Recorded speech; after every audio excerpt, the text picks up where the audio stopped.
তাহলে রোজা থাকার কারণে দেখেন শরীরের কিছু উপকার অটোমেটিক্যালভাবে হয়ে যাচ্ছে। এখন তো প্রিয় ভাইরা, 2 নম্বর যে কথাটি বলবো, আমি একটা আয়াত তেলাওয়াত করছি।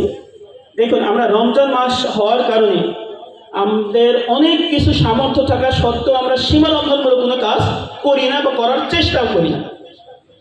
আমাদের উপর রোজা যেমন ফরজ, নামাজটাও কিন্তু তেমন ফরজ। আবার আল্লাহর দিন কায়েম করার কাজও আমাদের ফরজ। কিন্তু আমরা দেখেন রোজা থাকার পরে আমরা যদি গোপনে পানি খাই, গোপনে কিছু করি, কিন্তু কেউ দেখবে না, কিন্তু আমরা এমন বিশ্বাসী রোজার উপর যে আমরা গোপনে কোনো সময় রোজা ভাঙ্গার মতো কোনো কাজ করি না। ইভেন যে অশ্লীল কথাবার্তা বললে রোজা দুর্বল হয়ে যাবে, সেই কথাবার্তাগুলো আমরা বলি না রোজা থাকার কারণে। অথচ রোজা যেমন ফরজ, নামাজও সেই রকম ফরজ, ঘুষ খাওয়া সেই রকম হারাম। কিন্তু রোজা শেষ হওয়ার পরে দেখেন আমাদের অনেক কার্যক্রমগুলো আমরা সক্রিয় হয়ে যায়, অ্যাক্টিভ হয়ে যায়, যেগুলো কোরআন সুন্নাহর বিপক্ষে। তার আমাদের নীতিটা কিরকম হলো? দ্বিচারী নীতি কিন্তু আমরা পোষণ করি বা লালন করি। তাহলে এই দ্বিচারী যদি নীতি আমরা লালন করি, আমি কোরআন শরীফ ইয়াসিনের একটা আয়াত তেলাওয়াত করেছি যে কিয়ামতের দিন আল্লাহ রাব্বুল আলামিন মুখটা বন্ধ করে দিবেন, হাতটা কথা বলবে। মুখ বন্ধ হবে, হাত কথা বলবে, পাটা হচ্ছে সাক্ষ্য দেবে।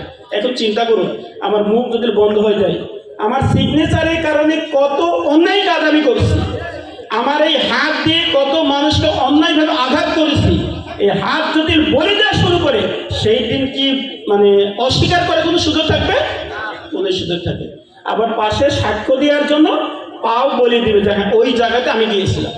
এখন তো প্রিয় ভাই, কারণ কিয়ামতের দিন আমাদের মুক্তি পাওয়ার কোনো সুযোগ আছে? এই কারণে এখন তো প্রিয় ভাইরা, শুধু কে দেখছে কে দেখছে না এই বিষয়টা নয়, বরং কুরআন যেটা বলছে, হাদিস যেটা বলছে, সেই বিধান অনুযায়ী আমাদের জীবনকে পরিচালনা করার জন্য আমাদেরকে চেষ্টা করতে হবে। আমরা যদি চেষ্টা না করি, তাহলে কিয়ামতের দিন সেই কঠিন বিচারের জন্য আমাদেরকে গ্রেফতার হয়ে যাবো। এখন তো প্রিয় ভাই, আসুন সর্বশেষ করতে এটা আমি আহ্বান করি, আল্লাহ রাব্বুল আলামিন আমাদেরকে যে জ্ঞান দিয়েছেন, যে কোরআন আমাদের মাঝে দিয়েছে, সেই কোরআন অনুযায়ী জন্য আমাদের জীবনকে আমরা পরিচালনা করি।